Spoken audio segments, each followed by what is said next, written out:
Started with Andrew Greif. Hey, Reggie, how are you doing this morning? Doing well. How about yourself? I'm doing well. Yeah, thank you.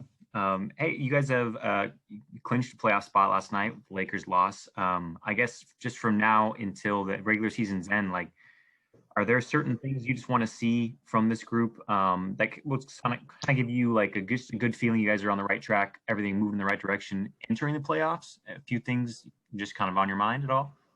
Yeah, I think for ourselves, I think we're just trying to shore up our transition defense. Really focus on getting back, getting all five, making sure that we get guys to play against our half-court set defense. We think we're pretty good and pretty elite when we get people in the half-court defense, and then from there we're gonna have to shore up, our defensive rebounding. We know we're gonna have to do it by committee, getting everybody back healthy. We're just gonna have to battle on the boards, all five, and just flowing within our offense, going from there. So I think everything mostly is for us defensively, and then offensively, we know we're talented, but we want to find a few sets and a few things that we're comfortable with, how we're going to play, getting everybody back into the lineup, getting guys healthy, and just a few sets that get us moving and allow us all to attack and really get the ball to the guys that we need to make decisions for us, and then keep the floor space open for them. We know Paul and Kawhi, they're going to see a lot of double teams. They're going to see a lot of traps, a lot of blitzes and pick and roll.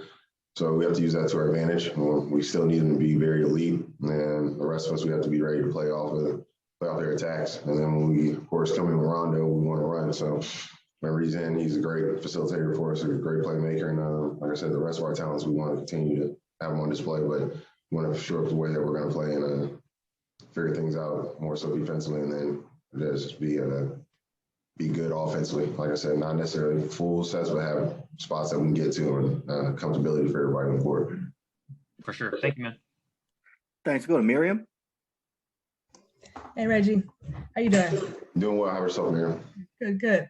Hey, so I don't know if you know this, but on Clipper Twitter, they've been calling you big government because you have a knack of bailing out the team so much, whether it's late in the shot clock or, with obviously some of the big shots you've had this season. I just wonder, like, what's your approach in moments like that? Like, what goes through your mind, and have you gotten good at doing that? I think just kind of, I'm very appreciative of the nickname.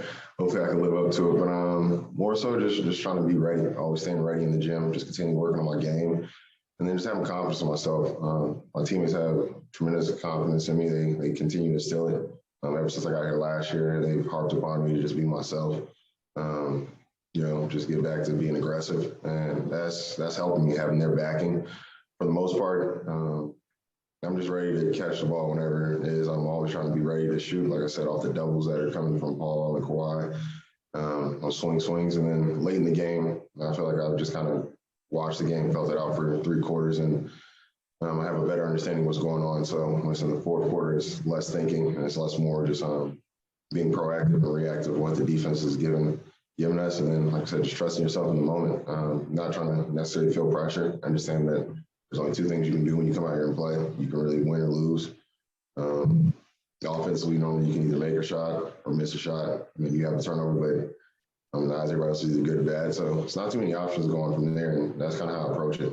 I just try to play very pure, trust in my work that I put in, and then I know I have the belief in my teammates. And so from there, it just makes it easy, and just go out there and have fun. Thanks, Reggie. Thanks. Go to Shane Young. Hey, Reggie. Hope all is well today.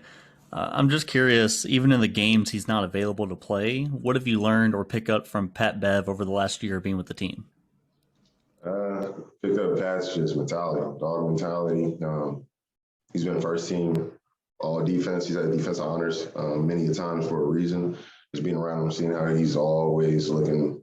I mean, even at sets that we're drawing up of how we're going to beat other teams, he's trying to figure out how to combat them and break them down and figure out a way to stop us defensively, even though it's geared for us to go play against the other team. So his mind is always clicking. He's never taken a day off. He's never taken a play a second off. He's just staying engaged. He's staying as engaged as possible. And with his teammates, he's trying to talk us through situations that he sees. So we're very appreciative of him. We're appreciative of the leader that he's been. And just staying ready. But from Pat, that's the one thing I learned is still no plays, no days off. It's always about getting better. You're always trying to get better at your craft.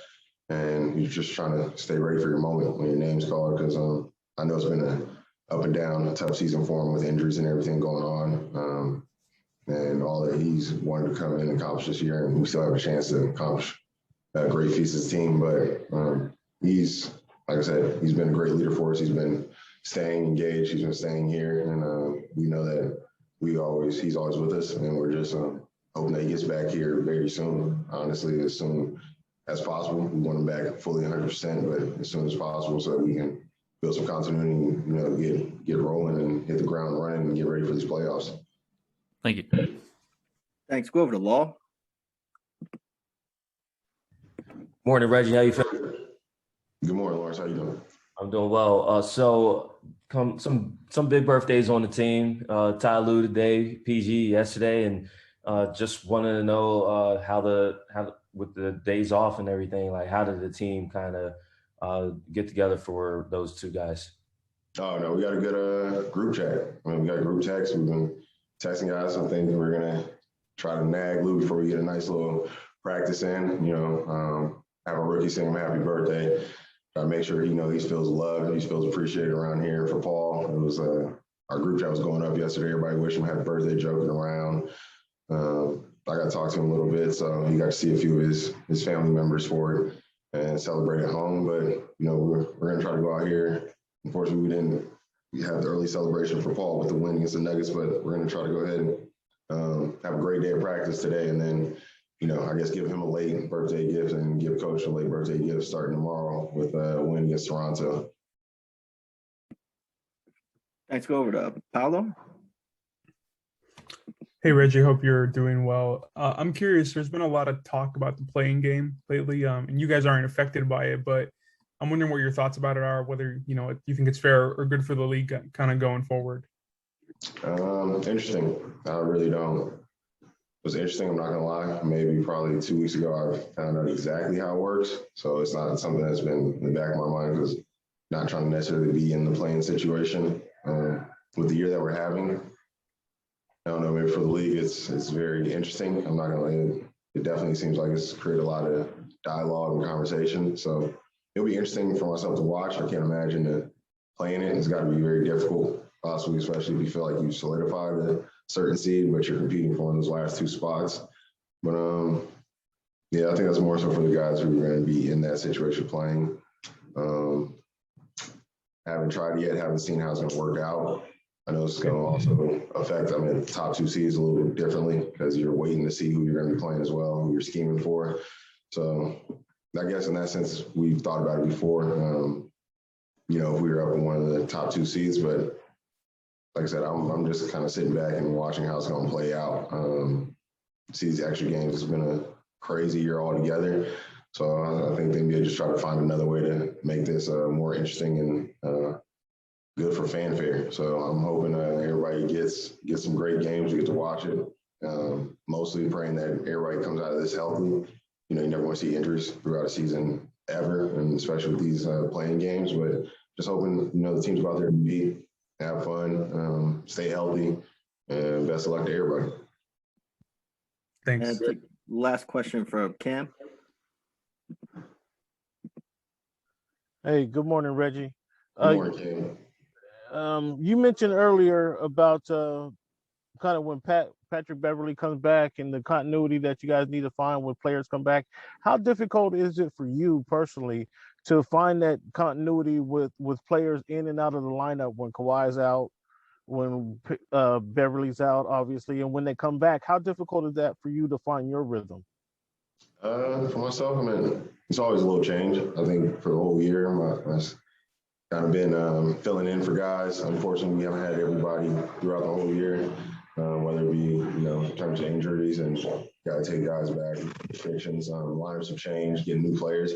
So I'm always intrigued to continue to play this game, try to test myself each and every night, figure out what I'm capable of and how quickly I can gel with everybody, but just trying to mostly develop relationships with everybody, trying to be in and out of every lineup possible, whether it be in practice or just running walkthroughs is, I think, helped me with my role.